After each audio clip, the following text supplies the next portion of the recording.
नेपाल जी से। सर, ये भारत और नेपाल का जो संबंध है, सांस्कृतिक सामाजिक संबंध है, इस सामाजिक संबंध को और प्रगाढ़ बनाने के लिए हमारे शैक्षणिक संस्थानों की क्या भूमिका हो सकती है? दोनों तरफ के, नेपाल के शैक्षणिक संस्थान, हमारे शैक्षणिक संस्थान किस प्रकार से इन दोनों देशों के संबंधों को और मजबूत बना सकते हैं, इस पे सर आपका मार्गदर्शन हम चाहेंगे। जी धन्यवाद। शुभ सर, सबको नमस्कार भी। और मैं कार्यक्रम में आना चाहता था 3 दिन पहले से ही, लेकिन कुछ कार्यक्रम के कारण भारत में ही था मैं। और इसमें मेरा एक लंबा अनुभव भी है। मैं लगभग 25 साल से निरंतर भारत में आ रहा हूँ और युवाओं के बीच में ही मेरा जाना ज़्यादा होता है। और भारत के सभी स्टेट में शायद जाने वाला नेपाल का व्यक्ति, जन स्तर तक जाने वाला व्यक्ति भी हूँ मैं। 25 साल से मेरा निरंतर प्रवास भी रहता है। और इसमें जो भी उसी विषय को लेकर के मैं बताना चाहता हूँ। युवाओं को अभी एक प्रश्न भी किया है, शोध किस विषय पर करना चाहिए। ये महत्वपूर्ण विषय है। नेपाल को, ठीक है, नेपाल भौगोलिक रूप से छोटा राष्ट्र है, जनसंख्या की दृष्टि से भी छोटा राष्ट्र है, लेकिन जैसे हमारे डॉक्टर साहब ने जो बताया, सुवेदी सर ने, कि विश्व का सिर है नेपाल। ये तो प्रमाणित है, सगरमाथा तो वहीं है। तो विश्व का सिर भाग होने के कारण से वो महत्वपूर्ण क्षेत्र है और दुनिया का भारत और चीन के बीच में है, इसलिए और महत्वपूर्ण है। इसलिए भारत के विद्यार्थी को, भारत के शिक्षाविदों को, भारत के राजनीतिक, भारत प्रशासनिक क्षेत्र में काम करने वाले लोगों को नेपाल के बारे में सबसे पहले तो एक रेस्पेक्ट की दृष्टि से देखना चाहिए। नंबर 1 रेस्पेक्ट होना चाहिए। क्या है, कोई भी व्यक्ति रेस्पेक्ट चाहता है, आत्मसम्मान चाहता है, तो ये सबसे महत्वपूर्ण चीज होती है, मुझे लगता है। और दूसरी चीज क्या है, छोटी देश का, जो छोटा देश होता है, उसकी एक साइकोलॉजी भी होता है। मैं कभी कभी मजाक में बताता, यहाँ तो मैं आता हूँ, मेरे बहुत मित्र हैं, और कभी कभी ऐसे हम लोग मजाक में भी कह सकते हैं कि बड़े देश के लिए वो विषय बहुत छोटा होता था, लेकिन छोटे देश के लिए वो विषय बहुत बड़ा हो जाता है। भूगोल का भी विषय आता है, जैसे कुछ छोटा सा विषय है, भारत बहुत बड़ा राष्ट्र है और हमारा इतना पारिवारिक संबंध है, तो नेपाल के लिए भूगोल, छोटा सा भूगोल भी बहुत महत्वपूर्ण हो जाता है। किसी भी कंट्री को होता है, लेकिन साइकोलॉजिकली और बहुत महत्वपूर्ण होता है, और उसमें विरोधी लोग खेलते हैं। आज मैं आपको बताना चाहता हूं कि इस संबंध को अच्छे बनाने के लिए हम लोगों ने कम काम किया है, और ये संबंध बिगाड़ने के लिए जो काम कर रहे हैं उन्होंने ज्यादा काम कर रहे हैं। आप जेएनयू का प्रोडक्ट को देखिए, जवाहरलाल नेहरू यूनिवर्सिटी में जो पढ़ते हैं नेपाल से आकर के, उनको क्या सिखाया जाता है? कम्युनिज्म तो नेपाल का और भारत का विचार नहीं है ना, लेकिन कम्युनिज्म कैसे नेपाल जैसे 99, आप 99 ही मानिए, अब कन्वर्जन तो अभी हुआ है थोड़ा थोड़ा बहुत, 99% जनसंख्या हिंदू और बुद्धिस्ट है, वहां पर कैसे कम्युनिज्म आ गया? हमारा इतना उदात्त विचार था, कहां से पूंजीवाद आ गया? तो हमने हमारे युवाओं को भारत में भी ये विषय नहीं पढ़ाया ठीक से, और नेपाल में भी हमारे एकेडमी से जो है उन्होंने भी चिंतन नहीं किया। इसीलिए मेरा आग्रह ये है कि भारत में भी हमारा जो विचार है, अपना विचार, उसको पढ़ाना चाहिए। यहाँ के युवाओं को भी, पहले संस्कृत पढ़ते थे, संस्कृत सिस्टम था जब, तब हमारी संबंध भी अच्छी थी। भारत में भी संस्कृत को निकाल करके फेंक दिया गया, नेपाल में भी निकाल करके फेंक दिया गया। तो उसके कारण से संस्कृत से क्या होता था, संस्कार में एक की भावना होती थी।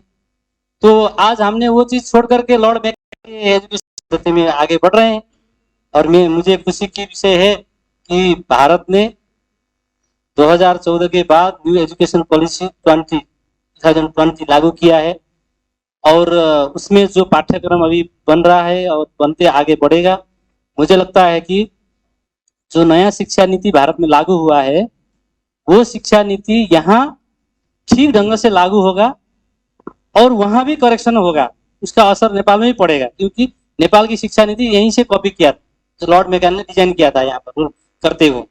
तो इसीलिए शिक्षा क्षेत्र में हम लोगों को करेक्शन करना चाहिए, हमारे पाठ्यक्रम को पढ़ाना चाहिए, हमारे इतिहास को पढ़ाना चाहिए, हमारे सारे जो विषय थे उन विषय को ये जो युवा पीढ़ी है उनको जानकारी ठीक से होगी, नेपाल की युवा पीढ़ी को भी ठीक से जानकारी होगी और आना जाना भी चाहिए।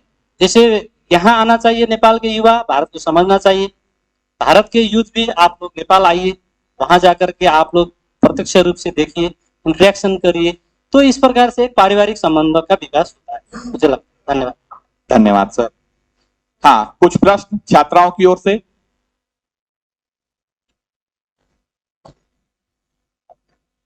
नमस्कार सर। सर मेरा नाम श्वेता मिश्रा, मैं ऐसे महाविद्यालयबाट पास आउट विद्यार्थी हूँ। सर मेरो प्रश्न छ, 2 दिनको सेमिनारमा म कुरा सुने, नेपाल त हिन्दू राष्ट्र थियो, त्यसलाई धर्मनिरपेक्ष बनाइयो। के दुई देशको सम्बन्धलाई राम्रो बनाउन जो सांस्कृतिक अन्तर सम्बन्धको यात्रा गरिरहेछौँ त्यसमा के नेपाललाई हिन्दू राष्ट्र बनाएर नै मित्रवत सम्बन्ध कायम गर्न सकिन्छ? जब दुईटै देशमा बहुभाषिक बहुसांस्कृतिक देश लोग सबै जनता बसिरहेछन्, के धर्मनिरपेक्ष भएर दुईटै देशको मित्रवत सम्बन्ध कायम गर्न सकिँदैन? मलाई यसैमा जान्न छ सर। पैदाइश नेपाल की है, विद्यार्थी की, इसने अपनी मातृभाषा में ही प्रश्न पूछा है। एक बार प्रश्न जरा अपना हिंदी में भी पूछो ताकि बाकी लोग भी समझे तुम्हारा प्रश्न है क्या। सर मेरा प्रश्न ये है कि हम 2 दिन के सेमिनार में यही सुनते आए हैं कि भारत और नेपाल की सांस्कृतिक संबंधों की चर्चा की जा रही है, दोनों देश की मित्रवत व्यवहार बनाई जाए। तो जैसे नेपाल पहले हिंदू राष्ट्र था, पूरे विश्व में जाना जा रहा था नेपाल एकमात्र ऐसा देश है जो हिंदू राष्ट्र है, लेकिन उसको धर्मनिरपेक्ष राष्ट्र घोषित किया गया क्योंकि वहां भी बहुभाषी बहुजाति बहुधर्म के लोग रह रहे हैं। तो मेरा प्रश्न यही है, क्या दोनों देश के मित्रवत संबंध को बनाए रखने के लिए क्या नेपाल को पुनः हिंदू राष्ट्र बनाना ही जरूरी है? क्या धर्मनिरपेक्ष रह के दोनों संबंध अच्छे नहीं हो सकते हैं? धन्यवाद श्वेता जी, आपका बहुत स्पष्ट और सुंदर प्रश्न के लिए। नेपाल हिंदू राष्ट्र था और ये एक राजनीतिक निर्णय थी कि नेपाल को हिंदू राष्ट्र से धर्मनिरपेक्ष राष्ट्र के रूप में घोषित किया गया। लेकिन नेपाल के जनता अभी भी 80% जनता हिंदू ही है और वहाँ का संस्कृति मूल रूप से भारत से भिन्न नहीं, भारत की संस्कृति से एकाकार होकर ही वहाँ की संस्कृति गतिशील है। और नेपाल के आम जनता चाहता है कि नेपाल हिंदू राष्ट्र बने, वो पहले भी चाहता था और अब भी चाहता है, लेकिन चाहने से अभी तुरंत ही नेपाल हिंदू राष्ट्र नहीं बन सकेगा, यह वास्तविकता भी है। क्योंकि नेपाल एक समय था और उससे दूसरे चरण में प्रवेश कर गया धर्मनिरपेक्ष राष्ट्र के रूप में, और उसके बाद वहाँ धर्मनिरपेक्षतावादी जो शक्ति है, जो राजनीतिक शक्तियां है, वो इतनी प्रबल है अभी कि हम चाहकर भी नेपाली जनता का चाहना होते नेपाल को हिंदू राष्ट्र बनाया नहीं जा सकता तुरंत, ये एक प्रकार के संभव बात नहीं है। इसलिए नेपाल और भारत के संबंध संदर्भ के संदर्भ में नेपाल हिंदू राष्ट्र होकर ही दोनों देशों का संबंध अच्छा हो सकेगा, अगर नहीं यह बात नहीं है। नेपाल धर्मनिरपेक्ष राष्ट्र होते हुए भी भारत भी धर्मनिरपेक्ष राष्ट्र है, दोनों देशों का संबंध अच्छा हो सकता है। लेकिन जनस्तरीय संबंध के लिए और दीर्घकालीन संबंध के लिए, स्थायी संबंध के लिए नेपाली जनता का चाहना है कि ये राष्ट्र हिंदू राष्ट्र पुनः घोषित हो, राष्ट्र हिंदू राष्ट्र ही रहे। लेकिन हमारा चाहना से वो हो नहीं सकेगा, ये मैं कह रहा हूं, क्योंकि परिस्थिति भिन्न है। क्योंकि जनता का चाहना एक तरफा होता है और बाह्य अंतर्राष्ट्रीय दबाव और वहां के विभिन्न फैक्टर का चाहना दूसरी तरफ होता है। उसके लिए राजनीतिक परिस्थिति भी अनुकूल होनी चाहिए, राजनीतिक स्थिति अनुकूल नहीं है। इसलिए मैं कह रहा हूं इससे ज्यादा कहने की आवश्यकता नहीं है कि नेपाल भारत संबंध के लिए नेपाल हिंदू राष्ट्र होना ही आवश्यक नहीं है, धर्मनिरपेक्ष राष्ट्र होकर भी नेपाल और भारत के बीच में संबंध अच्छा हो सकता है कि क्योंकि वर्तमान रियलिटी यही है, वर्तमान यथास्थिति यही है। इस स्थिति में ही हमें नए दिशा तय करनी चाहिए, नए संबंध की जग आधारशिला को खोजनी चाहिए, उससे आगे बढ़नी चाहिए। संभव हो सके तो जनता का चाहना के अनुसार नेपाल हिंदू राष्ट्र हो, ये हमारे भी कामना है। धन्यवाद। सभी अतिथियों के में को जो- मेरा सादर प्रणाम। एक मिनट, जो बहन ने जो प्रश्न किया उसमें मैं थोड़ा प्लस करता हूँ। सर ने जो कहा वो भी, उसको भी कंटिन्यू करते। सबसे महत्वपूर्ण चीज इसको समझना चाहिए कि धर्मनिरपेक्षता क्यों घोषणा हो। संबंध तो हमारा, मैंने बताया ना, नहीं है नेपाल और भारत का संबंध, सबने बताया। तो 3 दिवसीय विचार गोष्ठी में हमारा संबंध पारिवारिक है, सांस्कृतिक है, हमारा संबंध ऐतिहासिक है, हमारा संबंध शैक्षिक है, हमारा संबंध राजनीतिक है, सब है। लेकिन भारत को भी और नेपाल को भी, है ना, दुनिया में डिक्लेयर इस्लामिक कंट्री है ना, दुनिया में डिक्लेयर क्रिश्चियन कंट्री भी है कि नहीं। और दुनिया में एक नेपाल दुनिया के हिंदू के लिए एक आदर्श, एक हिंदू राष्ट्र क्यों नहीं हो सकता है, क्यों नहीं सोचते हैं। मैं तो कहता हूं कि यूएन में इसको लाना चाहिए एजेंडा, यूएन के जो पार्लियामेंट होती है वहां ले जाना चाहिए। अगर दुनिया में सेकुलरिज्म सबको चाहिए तो सबको भी डिक्लेयर कर दीजिए सेकुलरिज्म, पाकिस्तान को भी करिए, बांग्लादेश को भी करिए और इटली को भी करिए। और ये राजनीति नहीं चलेगी कि यहाँ आकर के कौन हो तुम कि नेपाल को सेकुलरिज्म बनाओ कहने वाले, ये जनता तय करेगी ना नेपाल की। तो ये कैसे आया, ये महत्वपूर्ण चीज है। और इसीलिए वहां के लोगों का नाराजगी है और मतलब सही समय पर समय आएगा और वो अपने पहचान के आधार पर खड़ा होना चाहता है नेपाल। जिस देश में शालिग्राम बनती है वो देश कैसे सेकुलर कंट्री हो सकता है। जिस देश में शालिग्राम बनती है, काली गंडक की माता शालिग्राम बनाती है, अभी राम मंदिर का जो प्राण प्रतिष्ठा हुआ उसमें भी शालिग्राम का रखना अनिवार्य होता है। अभी बांग्लादेश के एक कार्यकर्ता हमारे वहां के मित्र आए थे, कुशल जी, उन्होंने कहा जब वहां उन्होंने शासन किया सारे मंदिर से शालिग्राम को तोड़ करके छीन करके ले लिया गया उन्होंने। तो आप नारायण जी मुझे शालिग्राम भेज दीजिए, हर एक मंदिर में रखना है, वो इनकी आस्था है वहां के हिंदुओं की। तो नेपाल विश्व के 1 अरब से ज्यादा हिंदुओं की आस्था की भूमि हम बनाना चाहते हैं और वो बनना ही चाहिए, और साथ में भारत भी बनना चाहिए। और दोनों साथ, मैं तो कहता हूं कि दोनों देश को एक साथ डिक्लेयर करना चाहिए, क्योंकि ये भूमि भी हिंदू भूमि है, ये भी हिंदू भूमि है, वो भी हिंदू भूमि है। सभी अतिथियों को मेरा सादर प्रणाम।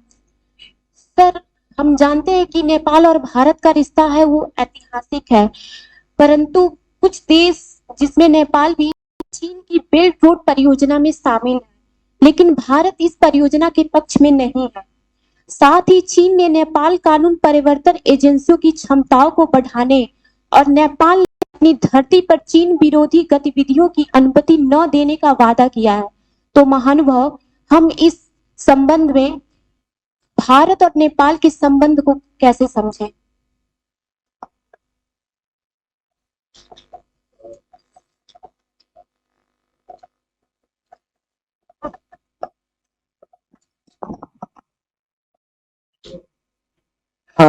धन्यवाद बहन को।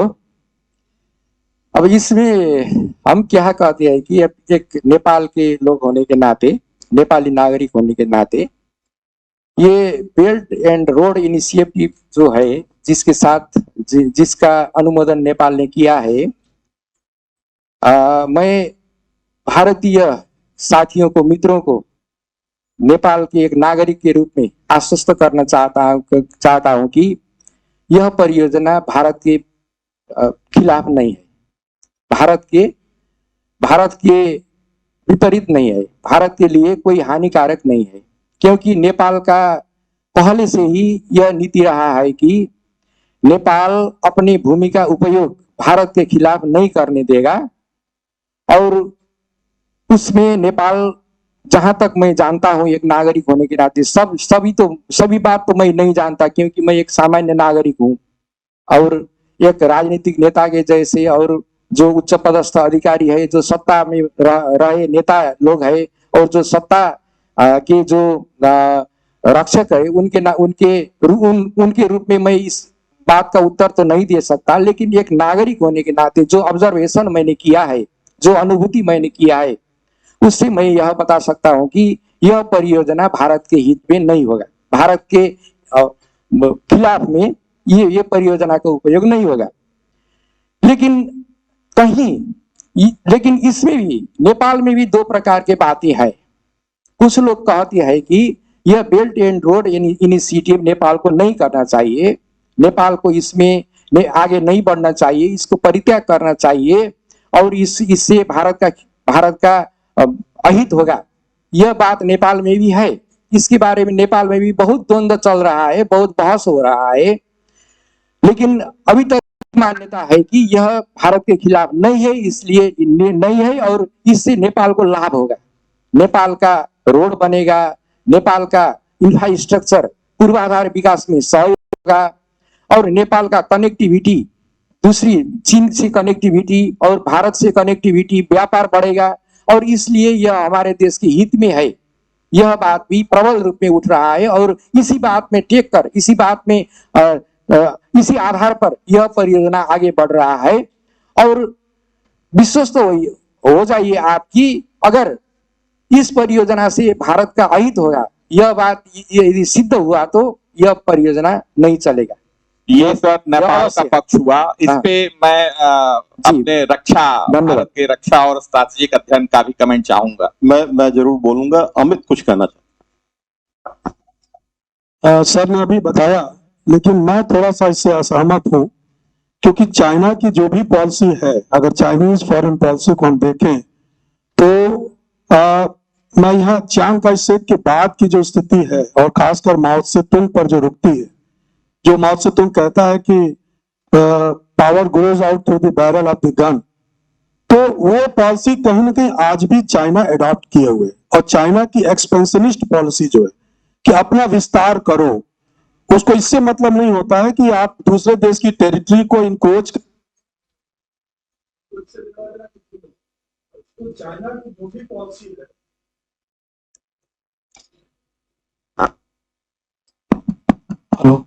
चाइना की जो भी पॉलिसी होती है वो विस्तारवादी नीति से परे नहीं होती है। वन बेल्ट रोड इनिशिएटिव जो चाइना की है, वो कहीं ना कहीं ये एक तरह से दूसरे जो राज्य हैं, राष्ट्र हैं, उन तक अपना विस्तार करना होता है। पाकिस्तान को आप देख सकते हैं किस तरीके से सिल्क रोड और वन बेल्ट रोड इनिशिएटिव के माध्यम से पाकिस्तान में रोड बनाना, फिर इधर नेपाल और अल्टीमेटली तो भारत की तरफ देखता है, तो बफर स्टेट के रूप में नेपाल है। तो कहीं ना कहीं वन बेल्ट रोड इनिशिएटिव का नेपाल में भी बनाना, मुझे तो ये जरूर थोड़ा सा ये इंगित करता है कि कहीं ना कहीं वो नेपाल में रोड बनाकर अपनी विचारधारा को स्थापित करने का, या रोड ही नहीं, हर जगह उसने अपने निवेश किए हैं, हर क्षेत्र में किए हैं, ज्यादा से ज्यादा मुद्रा वो नेपाल में इन्वेस्ट कर रहा है। तो कहीं ना कहीं वो नेपाल के प्रति या नेपाल के लोगों, खासकर जो पहाड़ी बेल्ट है, उन लोगों को अपनी तरफ आकर्षित करने का प्रयास कर रहा है। तो मेरा ये मानना है कि इससे निश्चित रूप से चाइना नेपाल को अपनी तरफ आकर्षित करके भारत की तरफ उसकी दृष्टि जा रही है।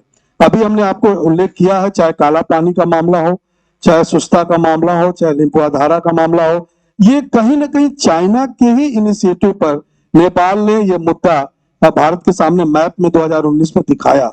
तो चाइना डिस्टर्ब करना चाहता, भारत और नेपाल के रिलेशंस को चाहता नहीं है कि हमेशा लंबे समय तक बना। लेकिन मैं नेपाल के जो लोग हैं, खासकर मूल जो नेपाली लोग हैं, मैं उनको साधुवाद और धन्यवाद देना चाहता हूं कि लाख स्थितियां चाइना ने परिवर्तित करने की कोशिश की, लेकिन उन लोगों ने हमेशा से भारत के प्रति अपना सकारात्मक दृष्टिकोण से देखा है, भारत के प्रति अपनी श्रद्धा, उन्होंने भारत के प्रति अपना प्यार, अपना सौहार्द बनाए रखा है। तो इसमें वहां की जनता का सबसे बड़ा योगदान है, लेकिन चाइना तो निश्चित तौर पर अभी भी डिस्टर्ब करना चाहता है।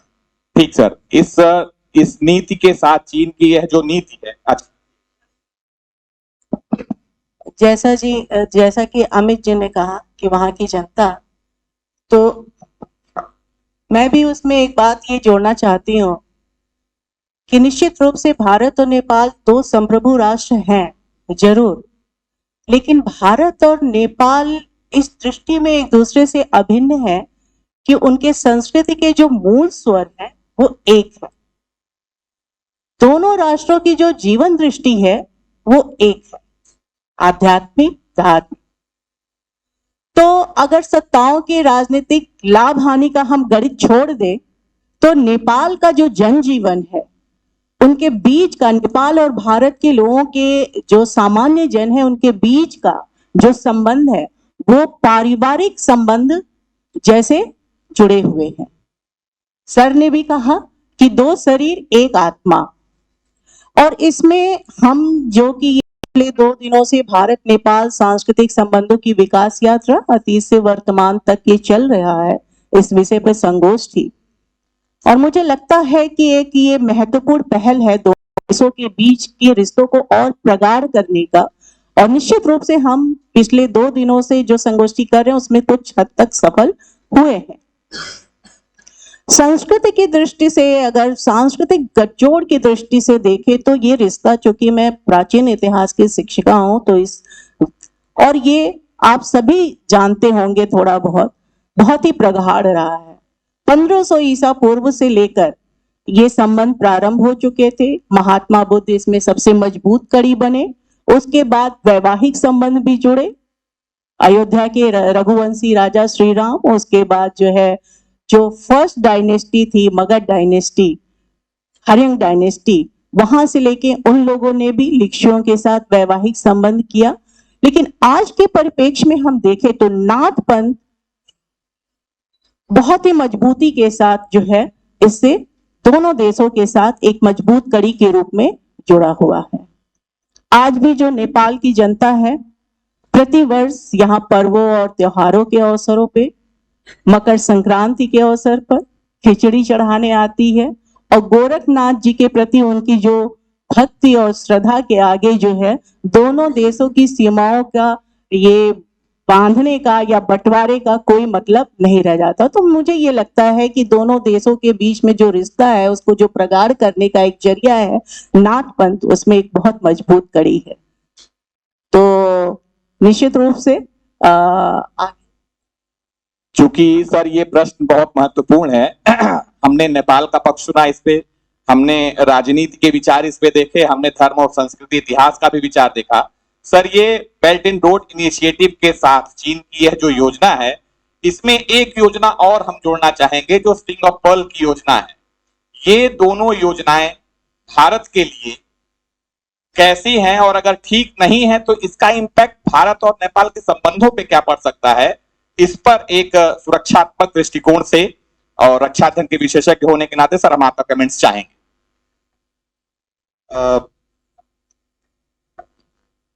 आपने सुबोध जी इस सत्र को बहुत रोचक बना दिया, और मैं चाहता हूं आप सभी से कि इन्होंने जिस तरीके से इस सत्र का अब तक संचालन किया है और जितना बेहतर कनेक्ट किया है मंच को और श्रोताओं को, उसके लिए आप एक बार करतल ध्वनि से सुबोध जी के लिए। जैसा मैंने पहले भी कहा था कि ऐसी संगोष्ठियों का असली हासिल यही है कि हम अपने दिमाग के सभी जो प्रश्न हैं या जो भी जाले हैं,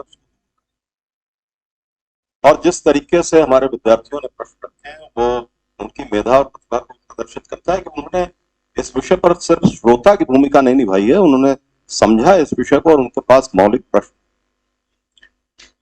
जो प्रश्न मेरे लिए जी ने रखा है या जो प्रसंग हम लोग चर्चा कर रहे थे, उन्हीं से कुछ मिलते जुलते प्रश्न मेरे पास पहले से भी हैं जिनका हम लोगों को उत्तर देना है, और मैं कोशिश कि इनमें से ज्यादातर प्रश्नों को शामिल करते हुए बात की। देखिए, और मैं जो बात कहने जा रहा हूं, मैं खास तौर पर विद्यार्थियों से ये कहना चाहता हूं कि उसको ध्यान से सुनिए। दुनिया से हमारे जो सामान्य पारिवारिक व्यवहार है वहां से लेकर इंटरनेशनल रिलेशन तक सारी चीजें हमारे परसेप्शन से तय होती। पिताजी छोटे बेटे को बहुत मानते हैं या पिताजी बड़े बेटे को बहुत मानते हैं, ऐसा हमने पारिवारिक स्तरों पर सुना। फला देश का फला देश से ज्यादा निकट का संबंध है, वो उसका मोस्ट फेवरेबल नेशन है, ऐसे भी हमने उदाहरण देखे। दुनिया चलती है परसेप्शन से, लेकिन जब भी हम किसी भी चीज को कोई चीज सॉल्व करना चाहते हैं तो हमको हमेशा दूसरे का परसेप्शन समझना चाहिए। अनफॉर्चुनेटली जिस जिस समय में हम लोग रह रहे हैं उसमें हमारा सारा विमर्श बाइनरी का है, आप हमारे साथ हैं या नहीं। लोग कहते हैं कि नदी के इस पार है कि नदी के उस पार है, और ये भूल जाते हैं कि नदी के इस पार और नदी के उस पार के बीच में नदी का पूरा संसार है। उसमें बहुत सारे ऐसे लोग हैं जो जिनका ताल्लुक इस पार से भी है और उस पार से भी। लेकिन ये हमारे समय की सबसे बड़ी पीड़ा है, सबसे बड़ा संकट है कि हम बाइनरी में सोचने लगे। यदि नेपाल चीन के साथ किसी प्रकार का वैदेशिक संबंध रख रहा है तो यह अनिवार्यतः भारत के लिए बुरा है, यह सोच मैं सब्सक्राइब नहीं करता। एक संप्रभु राष्ट्र के तौर पर नेपाल के पास यह अधिकार है, और प्रोफेसर ढकाल ने ये बात अपने वक्तव्य में कही थी, बहुत बहुत जरूरी बात उन्होंने कही थी कि जो साइकोलॉजी ऑफ स्मॉल नेशन या टिनी नेशन, आप ये बहुत महत्वपूर्ण सूत्र है।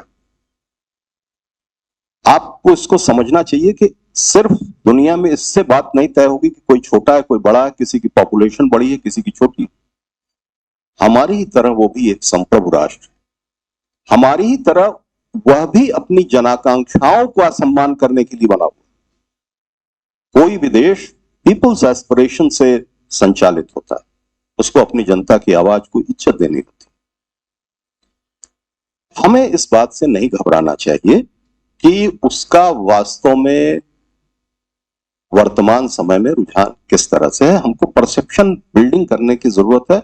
और एक बहुत छोटे उदाहरण से अपनी बात साफ कर रहा हूं। एक शब्द है नर्तकी।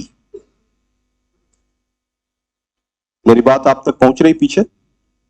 नर्तकी, इस नर्तकी शब्द को आप उलट दीजिए, उलट कर पढ़िए, क्या हो जाता है? कीर्तन।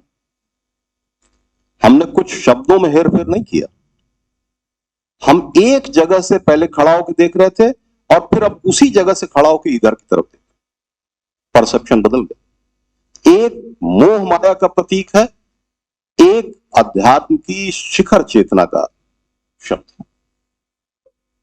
सिर्फ आपने अपनी जगह बदली, सिर्फ आपने दूसरी तरफ देखा, दूसरे का पक्ष समझ लिया और आपका पूरा का पूरा परसेप्शन बदल गया। यह अनिवार्य नहीं है और यह हमारे चिंतन में इसलिए भी नहीं होना चाहिए। एक और उदाहरण से मैं अपनी बात स्पष्ट कर रहा हूं। आजकल दुनिया भर में हमारे विदेश मंत्री जहां भी जाते हैं, डॉक्टर एस जयशंकर बहुत विद्वान व्यक्ति हैं, जब भी वो किसी अंतर्राष्ट्रीय मंच पर होते हैं या किसी भी अंतर्राष्ट्रीय मीडिया के सामने होते हैं तो एक सवाल उनसे पूछा जा रहा है, पिछले 2-3 साल से पूछा जा रहा है, खासतौर पर रूस यूक्रेन वार के बारे में। लोग ये कहते हैं कि आप अमेरिका के साथ भी आपके संबंध बहुत अच्छे हैं और रूस के साथ भी संबंध बहुत अच्छे हैं, ये कैसे संभव है? और वो हर बार इस प्रश्न का उत्तर देते हैं कि इसलिए अच्छे हैं कि आई एम स्मार्ट एनफ। हमारे पास ये चातुर्य है, हमारे पास ये क्षमता है कि हम दोनों देशों के साथ अपनी शर्तों पर संबंध रख सकें और इस तरह के संबंध रखें कि इससे दूसरा आहत न हो। जो बात अंतर्राष्ट्रीय स्तर पर अमेरिका और रूस के बारे में हम एक्सरसाइज कर रहे हैं, हम यह अधिकार नेपाल को क्यों नहीं देना चाहते कि वो एक साथ चीन के और भारत के प्रति दोनों के साथ अपने संतुलन को एक बहुत ही अच्छे रूप में रख सके। हर देश जो बड़ा देश होता है वो अपने पड़ोसियों पर, जाहिर है ये उसका काम है, उसके विदेश विभाग का काम है, उसके प्रोपेगेंडा मशीनरी का काम है कि वो अपनी नीतियों से इन्फ्लुएंस करे। कौन सी चीज ऐसी है जो उस खतरे से दूसरे देश को बचा सकती है वो है म्यूचुअल ट्रस्ट, आपसी विश्वास। यदि हमको इस बात का विश्वास है कि नेपाल के साथ हमारे रिश्ते इतने प्रगाढ़ हैं और इतने मजबूत आधार वाले हैं,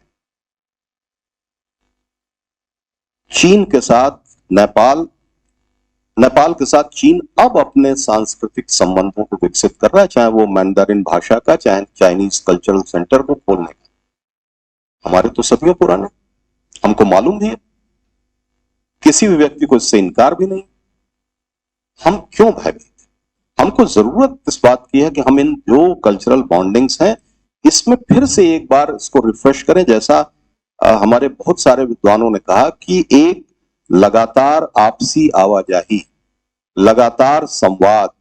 उद्घाटन सत्र में हमारे विभिन्न अतिथियों ने यह बात कहा कि जिस दिन प्रभु श्री राम का उत्सव अयोध्या में मनाया जा रहा था, उनकी प्राण प्रतिष्ठा का, उस दिन नेपाल में, पूरे नेपाल में जगह जगह उत्सव का माहौल था। क्यों था? दीपावली जैसा मनाया गया। ये क्यों था? ये सहज स्वाभाविक था। इसको कोई गवर्नमेंट ऑफ इंडिया स्पॉन्सर नहीं कर रही थी, ये भीतर से आ रहा था। और यही हमारी ताकत है जिसको हमको बराबर बचाए और बनाए रखने की जरूरत है। एक शेर है कि यकीन हो तो कोई रास्ता निकलता है, यकीन हो तो कोई रास्ता निकलता है, हवा की ओट लेकर भी चिराग जलता है। प्रॉब्लम हमारी क्या है कि हम खुद ही इस ट्रस्ट से डरे हुए। हमको लगता ही नहीं कि हम ढकाल साहब के साथ कोई विश्वास बना पा रहे। और जब हमको ऐसा नहीं लगेगा तभी हमको लगेगा कि कोई तीसरा व्यक्ति हम लोगों के बीच में आ सकता है। एक और आखिरी बात कहना चाहता हूं, इंटरनेशनल रिलेशन में बहुत सारी चीजें आपको दिखती हैं और बहुत सारी बातें आपको दिखती नहीं है लेकिन हो रही होती। हम सब माओवादियों के बारे में चर्चा कर रहे हैं, हम उनको ट्रीट कर रहे हैं कि वो एंटी इंडियन विचारधारा। बहुत सारे चीजों में उन्होंने इस तरीके के स्टांस लिए हैं। लेकिन अभी 15 दिन पहले एक किताब आई है और आप में से सारे लोगों ने, खासतौर पर हमारे विषय विशेषज्ञों ने जरूर पढ़ा होगा। प्रोफेसर एस डी मुनि दक्षिण एशियाई मामलों के बहुत गहरे जानकार हैं, स्कूल ऑफ इंटरनेशनल स्टडीज में थे, भारत के राजदूत रहे लाओस में और बड़े नेपाल विशेषज्ञ माने जाते हैं। तो उनकी एक कह लीजिए कि संस्मरणों की किताब आई है, डैबलिंग इन डिप्लोमेसी, और मैं इन दिनों वो किताब पढ़ रहा हूं। वो किताब बताती है कि जो काम माओवादी सत्ता या माओवादी संगठन नेपाल में अपने विभिन्न आंदोलनों के जरिए नहीं कर पा रहे थे, उन्होंने भारतीय मित्रों, जिसमें से एक प्रोफेसर मुनि भी थे, उनके जरिए भारत की 2 सरकारों, श्री अटल बिहारी वाजपेयी की सरकार और डॉक्टर मनमोहन सिंह की सरकार में डायलॉग्स रखे और ये कहा, ये लिख के दिया। सबसे बड़ी बात कि ये लिख के दिया है श्री बाबूराम भट्टराय जी और श्री प्रचंड जी ने लिख कर दिया कि हम कभी भी नेपाल की राजनीति में भारत विरोध का स्टांस नहीं है। ये वो किताब कहती है, जो कि ओपन स्पेस में, जिसका अब तक खंडन नहीं हुआ, और नेपाल में भी बहुत सारे जगहों पर वो प्रकाशित, उसके अंश प्रकाशित हुए। हमको बहुत सारी चीजें जो पर्दे के पीछे होती हैं वो दिख नहीं रही। हम सभी को अपनी खुली आंखों से जितना हम संभव है देख सकें, और दूसरी बात यह कि अपना ट्रस्ट, म्यूचुअल ट्रस्ट मजबूत करें। अगर हमारा आपसी साझा विश्वास गहरा है और वो किसी वास्तव में मजबूत आधारों पर बना है, तो इस तरीके की बहुत सारी चीजें आती और जाती रहेंगी और इससे हमारे देशों के संबंधों पर प्रभाव नहीं पड़ेगा। सुबोध जी। धन्यवाद सर। एक छोटा सा प्रश्न और है। हम लोगों ने भारत और नेपाल के संबंधों को लेकर तमाम ऐसी चीन की योजनाएं जिससे इन दोनों के संबंधों को खतरा हो सकता है, इस पे विचार विमर्श किया। प्राज्ञिक विद्यार्थी परिषद ये नेपाल का एक बहुत बड़ा विद्यार्थी संगठन है और ऐसा ही एक संगठन हम सभी जानते हैं भारत में भी अखिल भारतीय विद्यार्थी परिषद कार्यरत है। इस तरह के तमाम ऐसे सामाजिक संगठन हैं, ऐसे अकादमिक संगठन हैं, ऐसे स्टूडेंट यूनियंस हैं, विद्यार्थी संगठन हैं। क्या नेपाल और भारत के ये जो भी विद्यार्थी संगठन हैं, ये संगठन आपसी संवाद के आधार पर भारत और नेपाल के इन रिश्तों को और कैसे प्रगाढ़ कर सकते हैं, इन दोनों के स्टांस कैसे हों और किस तरह से कोलैबोरेटिव वर्क एक करके हम इस संबंध को और प्रगाढ़ कर सकते हैं? आदरणीय नारायण ढकाल जी या कृष्णा हुमागाई जी, दोनों लोग प्राज्ञिक विद्यार्थी परिषद से हैं। मैं इस पे आप लोगों के विचार जानना चाहूंगा। हम सभी मेरे ख्याल से इस पर आपके विचार जानना चाहेंगे। आपके सुबोध जी के बहुत बहुत धन्यवाद। आपने बहुत अच्छे प्रश्न किया और हम लोग वो काम कर भी रहे। जब मैं विद्यार्थी परिषद में मैं 10 साल से भी रहा हूँ, प्राज्ञिक विद्यार्थी परिषद नेपाल में, और नेपाल के बहुत सारे यूनिवर्सिटी और कॉलेज में हम लोग अभी काम कर रहे। तो नेपाल और भारत संबंध के विषय में अभी विगत के विषय में तो बहुत सारे विषय चर्चा होगी और वर्तमान क्या है वो विषय के विषय में ज्यादा चर्चा और ज्यादा अच्छे से हो नहीं पा रही है। मैं वो 3 दिन कार्यक्रम में रहा हूँ, तो सारे विषय संबंधों का आधार चरणबद्ध होती है। जो अलग अलग नेतृत्व सरकार और परिवर्तन होते रहते हैं, इतिहास से वर्तमान तक जो भी विषय में हमने चर्चा किया, और बहुत सारे राजनीतिक परिवर्तन नेपाल में भी हुआ है और भारत में भी हुआ है, हमको पता है। और मोदी जी के बाद जो सरकार थी, नेपाल के दृष्टिकोण अलग थी। अभी मोदी जी जो आए वो मोदी जी जो नेपाल के जिस तरीके से देख रहे हैं वो नीति अलग है, अलग तरीके से वो काम कर रहे हैं। और नेपाल में राजशाही थी, राजतंत्र थी, वो राजतंत्र भारत के साथ अलग संबंध रखते हैं। भारत के साथ संबंध उस समय में अलग किस्म की संबंध और विचारधारा अलग थी, तो अलग संबंध होगी।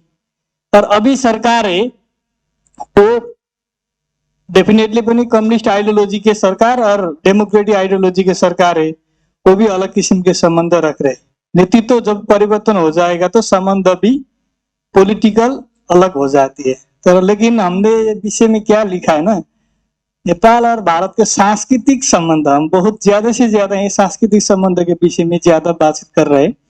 इसलिए वो सांस्कृतिक संबंध ज्यादा अच्छे करने के लिए प्राज्ञिक विद्यार्थी परिषद नेपाल ने एक कार्यक्रम में, अंतर्राष्ट्रीय कार्यक्रम में भारत नेपाल के सारी विद्यार्थी संगठन जो नेपाल में सक्रिय है और लंबे समय तो काम कर रहे हैं, वो समय वो 2-4 बात भी अपने नारायण जी नहीं बताएंगे, लेकिन वो लोग यहाँ बहुत सारे कार्यक्रम में आए और वो लोग भी सोच रहे हैं कि नेपाल के संबंध, भारत के संबंध अच्छे बनाने के लिए वो लोग सकारात्मक है और वो लोग काम करने के विद्यार्थी परिषद के जरिए वो काम भी करना चाहते हैं।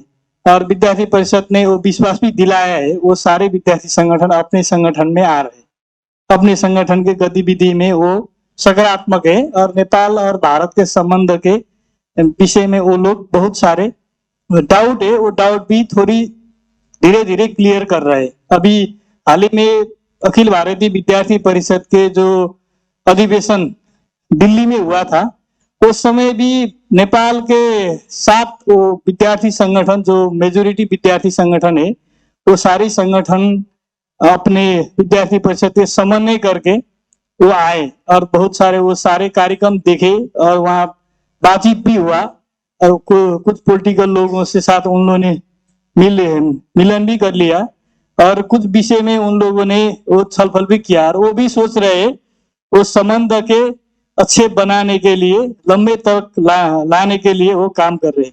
यहाँ भी वो काम होना चाहिए और हम लोग संगठन के तरीके से हम लोग काम तो कर रहे हैं और बहुत सारे विषय भी क्लियर भी हो रहे हैं। जो विषय जो धारणा में अभी मैं विद्यार्थी परिषद के में जुड़ा नहीं था, उस समय इंडिया के वो भारत के दृष्टिकोण से मेरा धारणा जैसे किस्म की थी, अभी धारणा मेरे बदल गई है। क्यों? अपना संगठन वो काम कर रहे हैं और वो काम हम लोग अच्छे से करेंगे तो धारणा परिवर्तन हो जाएगी। इतना विषय कहना चाहता हूँ। धन्यवाद जी सर। मैं यहाँ थोड़ी सी टिप्पणी करना चाहूँ। भारत नेपाल के संबंधों में विद्यार्थी परिषद की जो भी भूमिका रही हो इस समय है, मैं 1963 की बात करता हूँ। आरएसएस के माधवराव सदाशिव गोलवलकर द्वारा प्रयास किया जा चुका है और काठमांडू यात्रा में उन्होंने राजा महेंद्र प्रताप को वहां पर आमंत्रित भी किया था।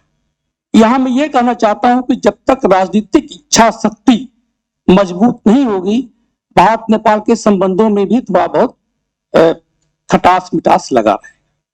उसमें महेंद्र प्रताप आने को तैयार थे, 14 जनवरी 1965 को उनको आना था, लेकिन किन्हीं कारणों से उनकी यात्रा स्थगित हो गई।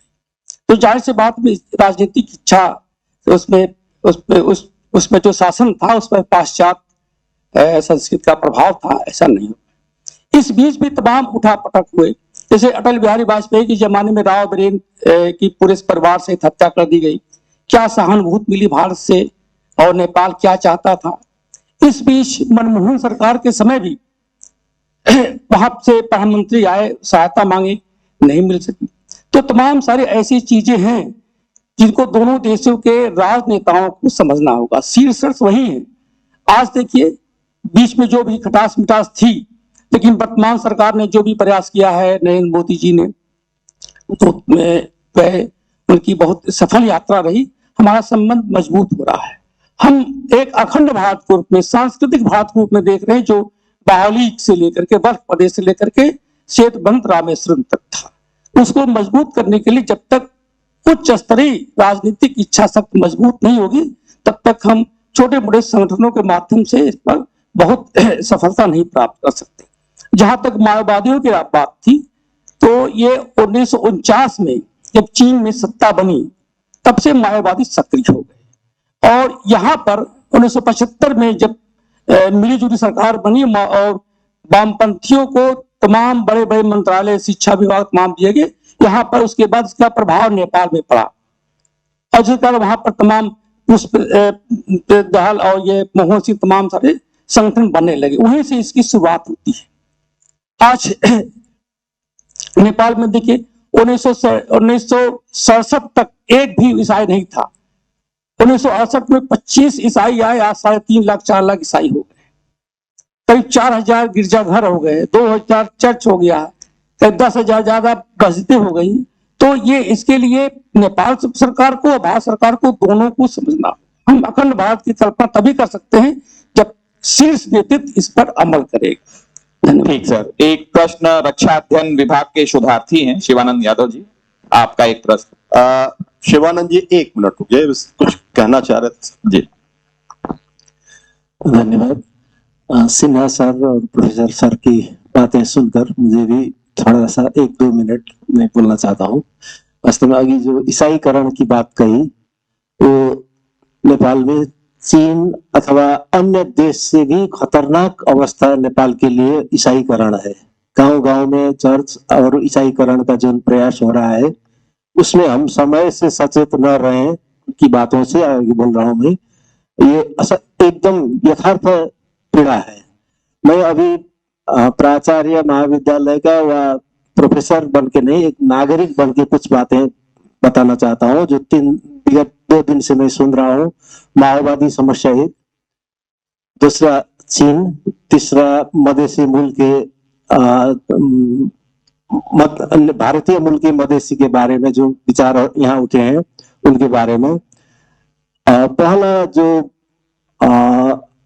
माओवाद के संदर्भ में है, वो लोग जब आंदोलन 2052 साल, विक्रम संवत में बोल रहा हूँ, 52 साल में जब वो लोग जंगल में गए, उसके बाद उन्होंने भारत में आश्रय लिया।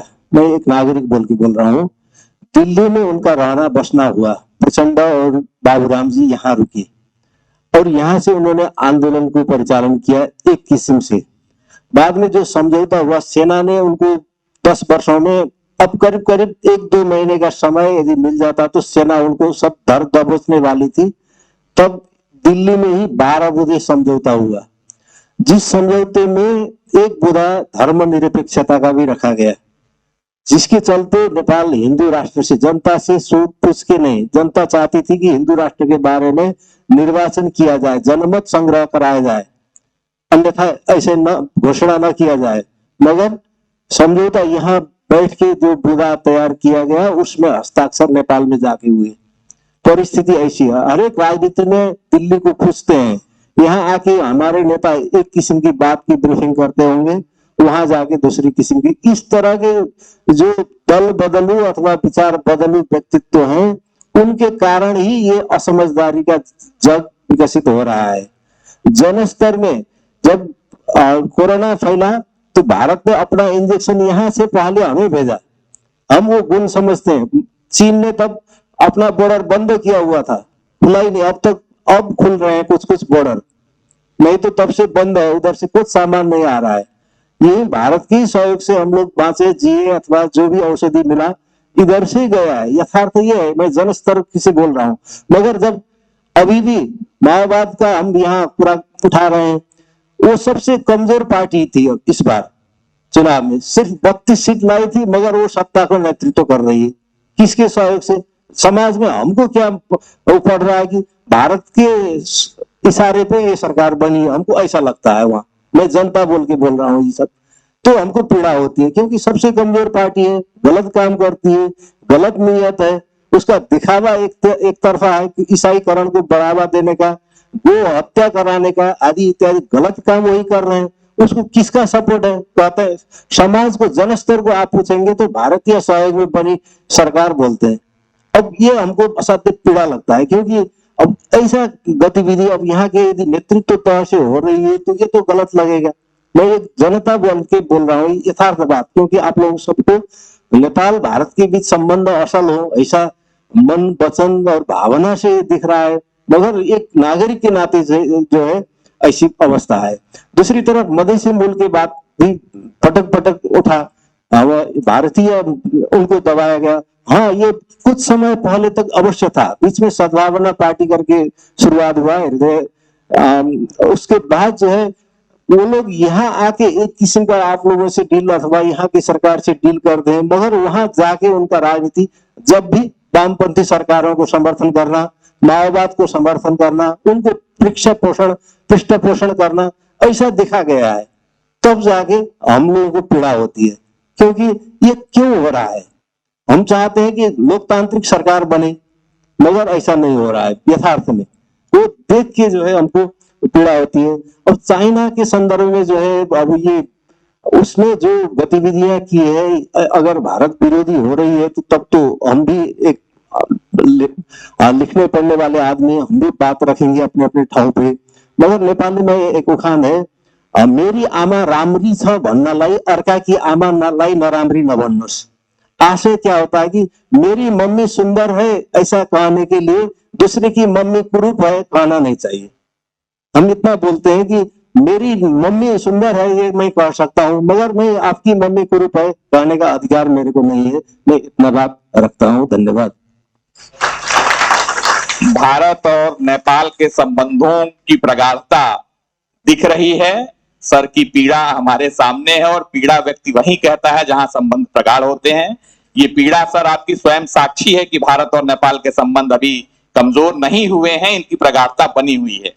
सर जो सुबह जी ने पूछा था जो प्रश्न, विद्यार्थी परिषद की भूमिका, मैं अभी विद्यार्थी परिषद के दायित्व में भी हूँ, और इसलिए मैं बता सकता हूँ आधिकारिक रूप से कि थोड़ा बैकग्राउंड में जाता हूँ मैं, वो जानना भी चाहिए आप लोगों को कि जब विद्यार्थी परिषद का शुरुआत हुआ था नेपाल में, तो उस समय नेपाल में कम्युनिज्म का चरम उत्कर्ष था, तो विद्यार्थी परिषद का कार्य को भी डिस्टर्ब भी करते थे वो लोग, और डिस्टर्ब भी किया था। फर्स्ट नेशनल कॉन्फ्रेंस हमारा डिस्टर्ब भी किया था। आदरणीय दत्ता जी उसमें गए थे, नागेंद्र जी जो जानते हैं पुराने जो लोग हैं यहाँ पर, नागेंद्र जी उसमें गए थे, और उस समय और भी लोग गए थे देखने के लिए वहां पर शुरुआत में। लेकिन आज 27 साल पार हुआ विद्यार्थी परिषद का नेपाल में, प्राज्ञिक विद्यार्थी परिषद नेपाल में, और आज मैं बता सकता हूं कि नेपाल के सभी डिस्ट्रिक्ट में विद्यार्थी परिषद का कार्य प्रारंभ हुआ है और नेपाल के हजारों विद्यार्थी आज विद्यार्थी परिषद के विचार से जुड़े हुए हैं, प्रोफेसर लोग भी जुड़े हुए हैं और वहाँ के प्रशासन के लोग, वहाँ की सुरक्षा के लोग, वहाँ के सामाजिक लोग सब विद्यार्थी परिषद को सहयोग भी करते हैं और जुड़े भी हुए हैं। और हमारा कोई पॉलिटिकल पार्टी नहीं है। वास्तव में जो हमारा जो विचार बोलते हैं ना, अब पार्टी पॉलिटिक्स, विद्यार्थी परिषद जानते हैं, यहाँ पर जो हमारे शिक्षक हैं, विद्यार्थी परिषद नेपाल में 100% अब पार्टी पॉलिटिक्स है।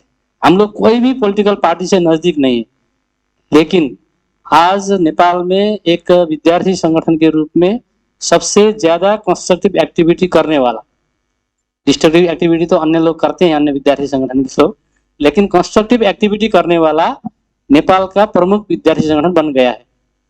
और मुझे ये विश्वास है कि यहाँ के कार्यक्रम में भी नेपाल के लोग बहुत आते हैं विद्यार्थी। पहले ये नहीं था, अंडरस्टैंडिंग नहीं था। जब आके भारत को देखते हैं, मैं आज ये बता रहा हूँ, अभी समापन में भी बताना है मुझे, भारत को समझना चाहिए नेपाल, भारत को ठीक से समझना चाहिए नेपाल के लोगों को। और भारत के विशेष करके आम पब्लिक में भारत में कोई समस्या नहीं है। आप सब ये साल में बैठे हुए सारे लोग भारत के प्रति पॉजिटिव है, लेकिन वहां का थोड़ा क्या है, जो कम्युनिस्ट पार्टी जो है, मैं ये भी क्लियर करना चाहता हूँ, नेपाल में कम्युनिस्ट पार्टी का स्थापना अमेरिका ने किया था। यहाँ सब लोगों को भ्रम है कि चाइना ने किया था। चाइना ने नहीं किया था, अमेरिका ने किया था। क्यों किया था? कि उसको जब डेमोक्रेटिक मूवमेंट भारत में हो रहा था तो नेपाल के नेता बीपी कोइराला लगायत के इस डेमोक्रेटिक मूवमेंट में यहाँ के अंग्रेज भगाओ आंदोलन में साथ में थे। और उसी समय में नेपाल में भी लोकतंत्र लाना चाहिए करके उन्होंने भी वहां मूवमेंट चलाया। उस समय अमेरिका को क्या लगा कि भाई ये लोग तो सब नेपाल भारत से पड़े हुए लोग हैं, ये लोग अगर वहां के राजनीति में हावी हो जाएंगे तो नेपाल में हम लोगों का कन्वर्जन का एक्टिविटी, बाकी जो उनका मिशन था वो नहीं हो सकता है। इसीलिए उन्होंने राजा महेंद्र को पैसा दे करके आप नेपाल में कम्युनिस्ट पार्टी खोलो, मैं आपको फंडिंग करता हूं करके उसको पैसा देने वाले व्यक्ति भी हम लोगों के पास में परिचित है। उन्होंने बताया मुझे कि हम लोग ऐसे नेपाल की कम्युनिस्ट पार्टी के जो पुराने जो लोग हैं उनको पैसा, व्यय पत्र बोलते हैं ना, पैसा देते थे, वो प्रवास करते थे और उनका एक ही एजेंडा था। उनका क्या है स्लोगन आप लोग मालूम है? भारतीय विस्तारवाद मुर्दाबाद। उनका स्लोगन ये है नेपाल के कम्युनिस्ट पार्टी का। तो कैसे अच्छा संबंध होगा? उन्होंने सारे युवाओं को क्या सिखाया? भारत विरोधी बात सिखाया। और वही युवा आज क्या है? नेपाल की शिक्षा क्षेत्र में है, प्रशासनिक क्षेत्र में है, राजनीति में है, नेपाल के अन्य क्षेत्र में है। इसीलिए ये माहौल बिगड़ा है। लेकिन विद्यार्थी परिषद आज वहां पर काम शुरू किया है और विद्यार्थी परिषद ने भारत भक्त बनाने का विद्यार्थी परिषद का काम नहीं है। विद्यार्थी परिषद का काम नेपाल भक्त नागरिक खड़ा करने का है, प्राज्ञिक विद्यार्थी परिषद का। उसके साथ में नेपाल और भारत का अच्छा संबंध होना चाहिए। इस बीच में किसी को भी खुश करके यहाँ गलत एक्टिविटी नहीं होना चाहिए। ये भी हमारा कार्य का एक महत्वपूर्ण पहलू है। इसलिए ये हम लोग कर रहे हैं और यहाँ आकर के लोग समझ रहे हैं भारत का दृष्टिकोण क्या है। क्योंकि जब तक हम नहीं देखेंगे, जैसे यहाँ आकर के लोग, हमारे जो सर लोग आए, यहाँ का विचार सुना, जितना इंटरेक्शन होगा उतना अच्छा संबंध बनेगा। और अभी कृष्ण जी ने बताया, जो विद्यार्थी संगठन के लोगों ने हमारा कार्यक्रम डिस्टर्ब किया था, उनके राष्ट्रीय अध्यक्ष सभी मेजर पॉलिटिकल पार्टी की अभी अखिल भारतीय विद्यार्थी परिषद के 69 राष्ट्रीय अधिवेशन में दिल्ली में आए और यहाँ को समझा, यहाँ को बुझा और उनको भी लगा कि इस प्रकार का विद्यार्थी संगठन हम लोगों को भी नेपाल में खड़ा करना चाहिए, कंस्ट्रक्टिव। उन्होंने बताया। तो ये चेंज ऐसे होता है क्योंकि उनको भी गुमराह में किया है ना, वहां के युवा को भी। उनका दोष नहीं है ना, उनको जो सिखाया जाता है, स्कूलिंग जैसा होता है वैसा व्यक्ति बनता है। इसलिए पॉजिटिव स्कूलिंग हम लोग कर रहे हैं और यहाँ से भी उस प्रकार का प्रयास होना चाहिए। और इस प्रकार के, जैसे इस साल यहाँ हुआ, दूसरे साल काठमांडू में ऐसा कार्यक्रम होना चाहिए, तीसरे साल फिर यहाँ हुआ, भारत में होना चाहिए। इस प्रकार का रेगुलर एक्टिविटी होने से नया पुस्ता हम लोग जैसा चाहते हैं उस प्रकार के खड़ा होंगे। और वही मुझे लगता है कि मुझे आने वाले 15 साल के बाद में मैं आपको विश्वास दिलाना चाहता हूं कि विद्यार्थी परिषद से खड़े हुए लोग नेपाल की राजनीति भी संभालेंगे, नेपाल की शिक्षा भी संभालेंगे, नेपाल की प्रशासन भी संभालेंगे। उस समय ये संबंध अच्छा होगा। धन्यवाद सर। समय धीरे धीरे बीत रहा है, अपनी गति से बीत रहा है। हम लोग के पास अब 30 मिनट के आसपास समय है। एक दो प्रश्न और मैं विद्यार्थियों से लूंगा सर, और उसके बाद मैं आदरणीय मंच से सभा को समेटने का अनुरोध करूंगा। एक प्रश्न शिवानंद जी का।